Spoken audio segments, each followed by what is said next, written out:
આજે તો સવારમાં આપણા સેટઅપે દગો દીધો. તો જય શ્રી રામ અને જય માતાજી. અમારા મિની બ્લોગમાં તમારું સ્વાગત છે. આપણે જવાનું હતું કામે, એટલે આપણે નીકળી જતા ગાડી લઈને કામે જવા માટે. પછી તો ઓફિસે પહોંચીને માતાજીનું નામ લઈને આપણે કરી દીધા તું હીરા લગાડવાનું ચાલુ. આજે લગાડવાના હતા આપણે મલ્ટીના હીરા. લગાડી દીધો તો આપણે એકલો.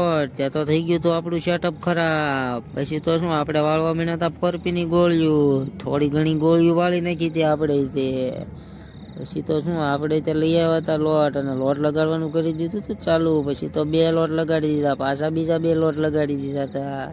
થઈ ગયા હતા બપોરના, બધા બેસી ગયા જમવા. હાલો તમે બધા પણ જમવા. જમી કાઢવીને આપણે આવી ગયા હતા બહાર આંટો મારવા. બહાર આંટો મારીને આવ્યા ને લગાડી દીધા આપણે 3 લોટ. પછી આવી ગઈ હતી ચા, એટલે પી લીધી ચા, અને ચા પીને ખાઈ નાખ્યો તો આપણે એક માવો ખાઈને લગાડી દીધા હતા આપણે 2 લોટ. પછી પાછા લગાડી દીધા હતા 3 લોટ. આપણું કામ થઈ ગયું છે હવે પૂરું, અને હવે આપણે જવાનું છે ઘરે. એટલે આપણે જે ગાડી લઈને નીકળી ગયા હતા ઘર બાજુ. તો આજનો મિની બ્લોગ કેવો લાગ્યો જરા કોમેન્ટ કરી દેજો, ને કાલનો વિડીયો જોવા માટે ફોલો કરી